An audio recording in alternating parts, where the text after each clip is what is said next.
Hello everyone, আশা করি আপনারা সকলে ভালো আছেন ও সুস্থ আছেন।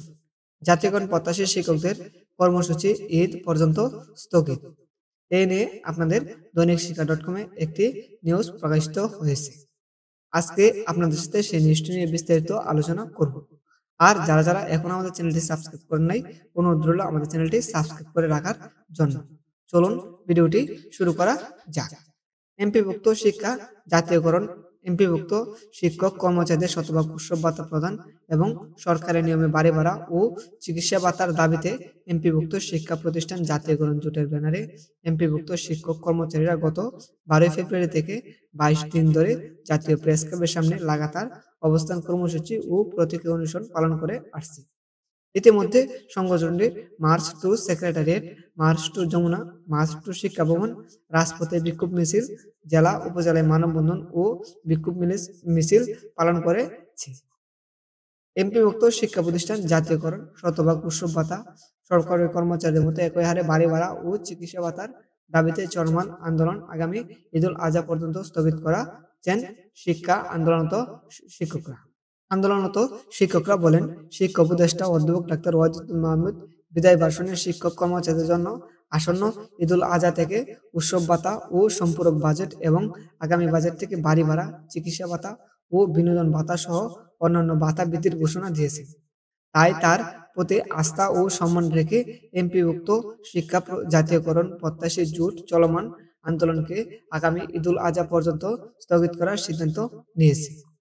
এমপিভুক্ত শিক্ষা জাতীয়করণ, এমপিভুক্ত শিক্ষক কর্মচারীদের শতভাগ উৎসব ভাতা প্রদান এবং সরকারি নিয়মে বাড়ি ভাড়া ও চিকিৎসা ভাতা প্রদানের দাবিতে এমপিভুক্ত শিক্ষা জাতীয়করণ প্রত্যাশী জোটের ব্যানারে এমপিভুক্ত শিক্ষক কর্মচারীরা গত 12 ফেব্রুয়ারি থেকে 22 দিন ধরে জাতীয় প্রেস ক্লাবের সামনে লাগাতার অবস্থান কর্মসূচি ও প্রতীকী অনুষ্ঠান পালন করে আসছে। ইতিমধ্যে সংগঠনটির march to secretariat, march to Jamuna, march to Shiksha Bhaban, রাজপথে বিক্ষোভ মিছিল, জেলা ও উপজেলায় মানববন্ধন ও বিক্ষোভ মিছিল কর্মসূচি পালন করেছে। নেতৃবৃন্দ আশা করে যে শিক্ষা মন্ত্রণালয় ঈদুল আজহার আগে প্রজ্ঞাপনের মাধ্যমে দাবিগুলো বাস্তবায়নের কার্যকর পদক্ষেপ গ্রহণ করবে। এর প্রত্যয় হলে আগামী ঈদুল আজহার পরে এমপিভুক্ত শিক্ষা জাতীয়করণ প্রত্যাশী জোট এমপিভুক্ত শিক্ষক কর্মচারীদেরকে নিয়ে কঠোর আন্দোলন গড়ে তুলবে। জোটের আহ্বায়ক অধ্যক্ষ মাইনুদ্দিনের সভাপতিত্বে লিখিত বক্তব্যে পাঠ করেন জোটের সদস্য সচিব প্রিন্সিপাল দেলোয়ার হোসেন আজাদী। লিখিত বক্তব্যে তিনি শিক্ষকদের বেতন ভাতা বৃদ্ধির সাহসী ঘোষণা এবং বিদায়ী শিক্ষা উপদেষ্টা ও শিক্ষা মন্ত্রণালয়ের সংশ্লিষ্ট সবাইকে ধন্যবাদ দেন এবং নতুন শিক্ষা উপদেষ্টাকে স্বাগত জানান। তিনি আন্দোলনের বিজয়কে এমপিভুক্ত প্রায় 6 লাখ শিক্ষক কর্মচারীদের জন্য উৎসর্গ করেছেন। জোটের সমন্বয়কারী জহিরুল ইসলাম ও যুগ্ম সচিব আবুল খায়ের বাশারের সঞ্চালনায় শিক্ষক কর্মচারীগণ বলেন, এই সরকার আমাদের সরকার, আমাদের ছাত্রদের জীবনের বিনিময়ে গঠিত সরকার বাংলাদেশের থেকে সকল বৈষম্য নিরসন করবে, এটা আমাদের বিশ্বাস।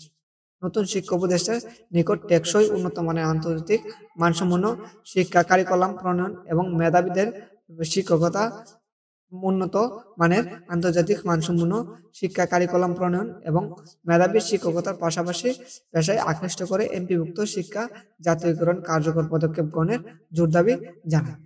তাহলে আপনারা বুঝতেই পারছেন যে এমপিভুক্ত শিক্ষা প্রতিষ্ঠান জাতীয়করণ এবং এমপিভুক্ত শিক্ষক কর্মচারীদের শতভাগ উৎসব ভাতা এবং সরকারি নিয়মে বাড়ি ভাড়া, চিকিৎসা ভাতা প্রদানের কিন্তু শিক্ষা উপদেষ্টা বলেছেন এবং বলেছেন যে আস্তে আস্তে কিন্তু সকল শিক্ষক এবং কর্মচারীদের বেতন এবং বিভিন্ন ভাতা বাড়বে। এ ছিল আজকের মতো ভিডিও। আর যারা যারা এখন আমাদের চ্যানেলটি সাবস্ক্রাইব করেন নাই, অনুরোধ রইল আমাদের চ্যানেলটি সাবস্ক্রাইব করে রাখার জন্য।